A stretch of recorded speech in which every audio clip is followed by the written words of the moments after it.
ಕತೆಗೆ ಹೋಗೋಕ್ಕಿಂತ ಮುಂಚೆ ನಿಮ್ಮಲ್ಲಿ ನನ್ನದೊಂದು ಸಣ್ಣ ರಿಕ್ವೆಸ್ಟ್, ನೀವೇನು ನಮ್ಮ ಚಾನಲ್ಗೆ ಸಬ್ಸ್ಕ್ರೈಬ್ ಆಗಿಲ್ಲ ಅಂದರೆ ಈಗಲೇ ನಮ್ಮ ಚಾನಲ್ನ ಲೈಕ್ ಮಾಡಿ, ಶೇರ್ ಮಾಡಿ ಮತ್ತು ಸಬ್ಸ್ಕ್ರೈಬ್ ಮಾಡಿ. ಪಕ್ಕದಲ್ಲಿರೋ ಬೆಲ್ ಐಕನನ್ನು ಕ್ಲಿಕ್ ಮಾಡಿದ್ರೆ ವಿಡಿಯೋ ಅಪ್ಲೋಡ್ ಆಗ್ತಿದ್ದ ಹಾಗೇನೆ ಮೊದಲ ನೋಟಿಫಿಕೇಶನ್ ಬರೋದು ನಿಮಗೇನೆ. ಸುಳಿಯೊಳಗೆ 62ನೇ ಅಧ್ಯಾಯ.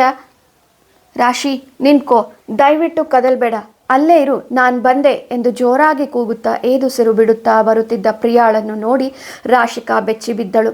ಪ್ರಿಯಾ ಈ ಸಮಯದಲ್ಲಿ ಎಲ್ಲಿಂದ ಓಡಿ ಬರುತ್ತಿರುವಳು, ಯಾಕೆ ನನ್ನನ್ನು ತಡೆಯುತ್ತಿರುವಳು ಎಂದು ಯೋಚಿಸುತ್ತಾ ನಿಂತಲ್ಲೇ ಕಲ್ಲಾದಳು.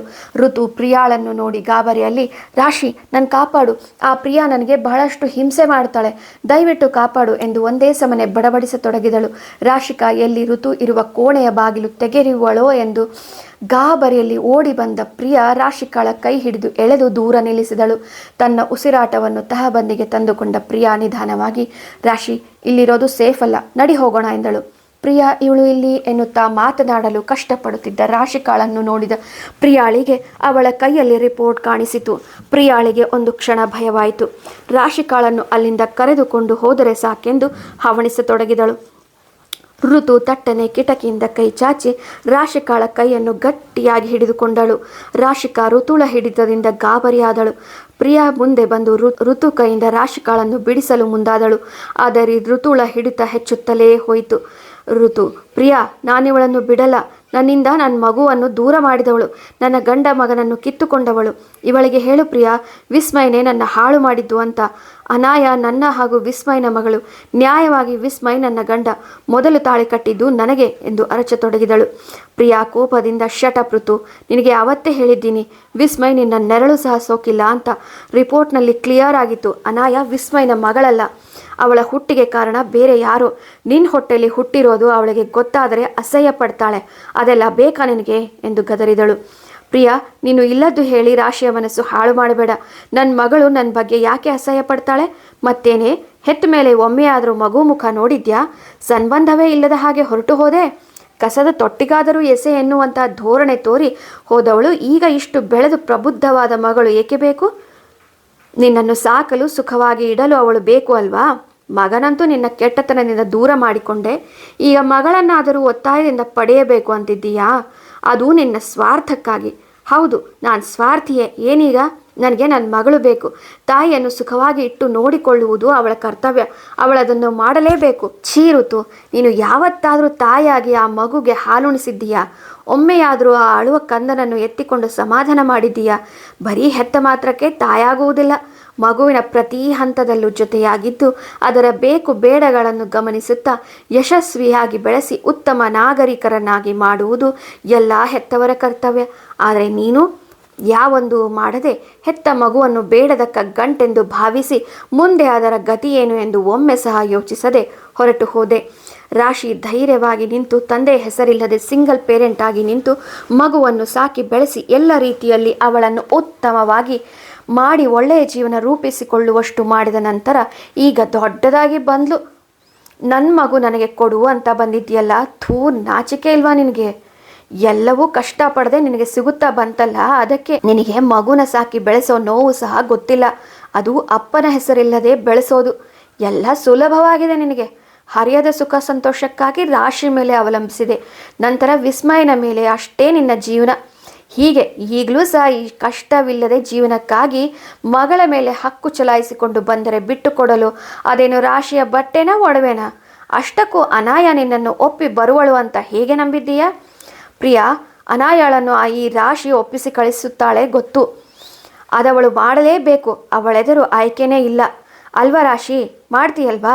ಬೇರೆಯವರು ನಿನ್ನ ವಸ್ತು ಮುಟ್ಟಿದರೆ ಅಥವಾ ನೋಡಿದರೇ ನೀನು ಅದರ ಮೇಲಿರೋ ಮೋಹ ತೊರೆದು ಅದನ್ನು ಬಿಟ್ಟು ಬಿಡ್ತೀಯ. ಅಂಥದ್ರಲ್ಲಿ ವಿಸ್ಮಯ್ ನನ್ನ ಮುಟ್ಟಿದ್ದಾನೆ. ಅನಾಯ ನನ್ನ ಹೊಟ್ಟೆಯಿಂದ ಹುಟ್ಟಿದವಳು, ಅವಳನ್ನು ಇಷ್ಟು ವರ್ಷ ಸಾಕಿದ ಮಾತ್ರಕ್ಕೆ ರಾಶಿ ಅವಳ ತಾಯಿ ಆಗಲ್ಲ. ಏಯ್, ಮುಚ್ಚೆ ಬಾಯಿ ದರಿದ್ರದವಳೆ, ಎಲ್ಲಿಂದ ಗಂಟು ಬಿದ್ದೆ ರಾಶಿಗೆ ಎಂದ ಪ್ರಿಯಾ ರಾಶಿಕಾಳ ಎದುರು ನಿಂತು, ರಾಶಿ, trust me, Vismay is clean, ಅವನಿಗೂ ಋತುಗೂ ಯಾವ ಸಂಬಂಧ ಏರ್ಪಟ್ಟಿಲ್ಲ, ಅನಾಯ ನಿನ್ನ ಮಗಳೇ ಎಂದಳು.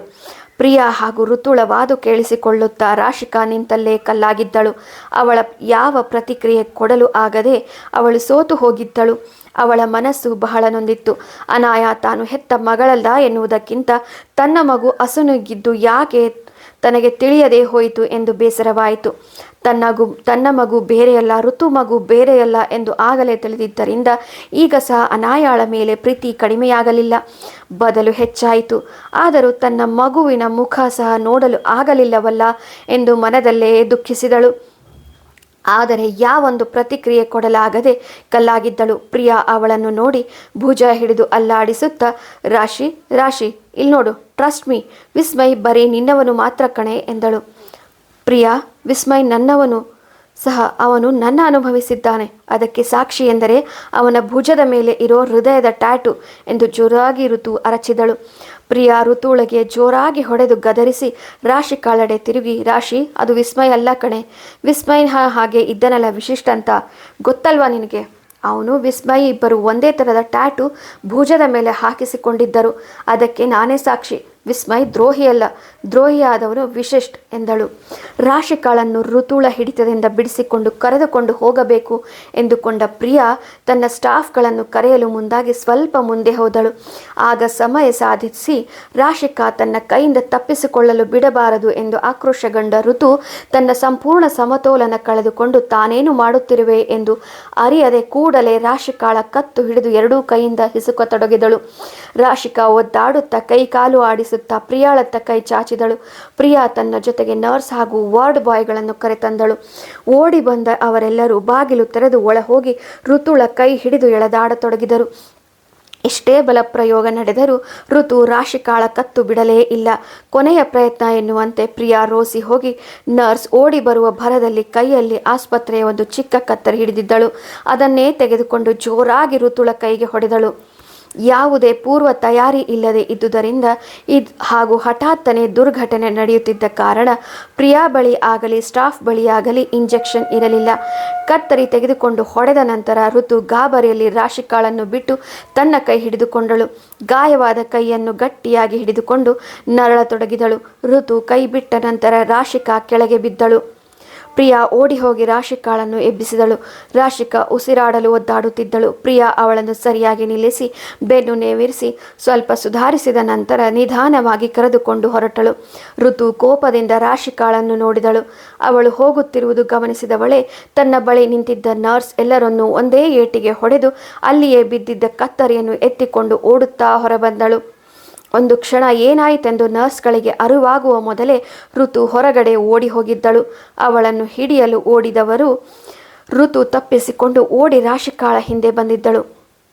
ಪ್ರಿಯಾಳಿಗೆ ಅಥವಾ ರಾಶಿಕಾಳಿಗೆ ತಿಳಿಯುವ ಮೊದಲೇ ಋತು ಕತ್ತರಿಯಿಂದ ರಾಶಿಕಾಳ ಕತ್ತಿನ ಮೇಲೆ ಹಲವಾರು ಬಾರಿ ಪ್ರಹಾರ ಮಾಡಿಯೇ ಬಿಟ್ಟಳು.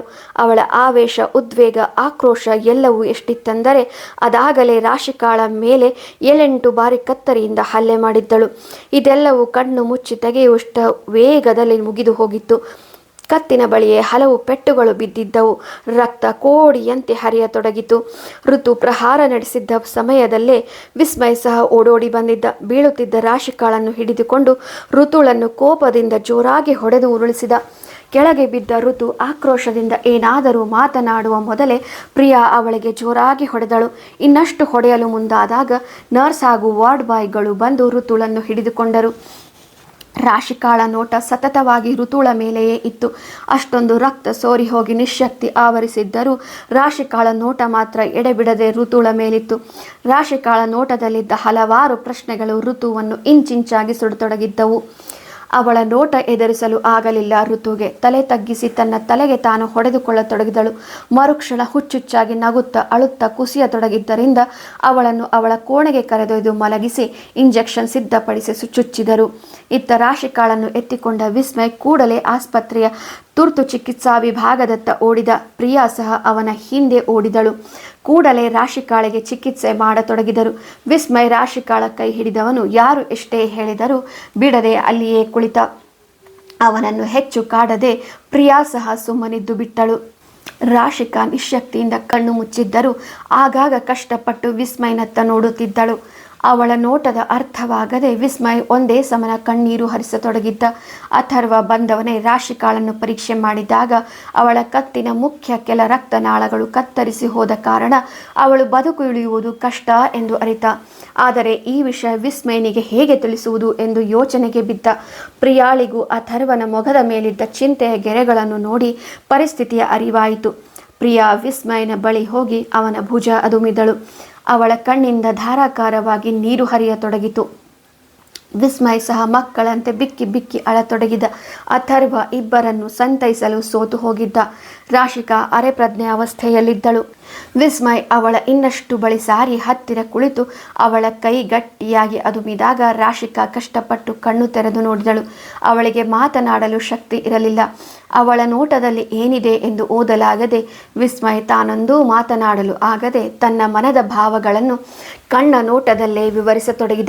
ವಿಸ್ಮಯನನ್ನ ನೋಡುತ್ತಾ ರಾಶಿಕಾ ಒಂದು ಜೋರಾದ ನಿಟ್ಟುಸಿರು ಬಿಟ್ಟಳು. ವಿಸ್ಮಯ್ ಎದ್ದು ಅವಳನ್ನು ಎಬ್ಬಿಸಿ ಕೂರಿಸಿಕೊಂಡು ಗಟ್ಟಿಯಾಗಿ ತಬ್ಬಿದವನು, ರಾಶಿ, ದಯವಿಟ್ಟು ನನ್ನ ಬಿಟ್ಟು ಹೋಗಬೇಡ. ನೀನಿಲ್ಲದೆ ಬದುಕೋ ಶಕ್ತಿ ನನಗಿಲ್ಲ ರಾಶಿ. ಪ್ಲೀಸ್ ರಾಶಿ, ಐ ಲವ್ ಯು ರಾಶಿ. ನನ್ನ ಮತ್ತೊಮ್ಮೆ ದೂರ ಮಾಡಬೇಡ. ನಾನೊಮ್ಮೆ ನಿನ್ನಿಂದ ದೂರ ಆದೆ ಅನ್ನೋ ಕಾರಣಕ್ಕೆ ಈಗ ನೀನು ಹೀಗೆ ನನ್ನ ಬಿಟ್ಟು ಹೋಗಬೇಡ ರಾಶಿ. ಎದ್ದೇಳು ರಾಶಿ ಎಂದು ಹಲುಬತೊಡಗಿದ. ರಾಶಿಕಾ ವಿಸ್ಮಯನನ್ನ ತಬ್ಬಿದ ಕೈಗಳ ಹಿಡಿತ ಬಿಗಿಗೊಳಿಸಿದಳು. ರಾಶಿಕಾ ವಿಸ್ಮಯ್ ನಿರೀಕ್ಷಿಸಿ ಮುಂದಿನ ಸಂಚಿಕೆಯಲ್ಲಿ.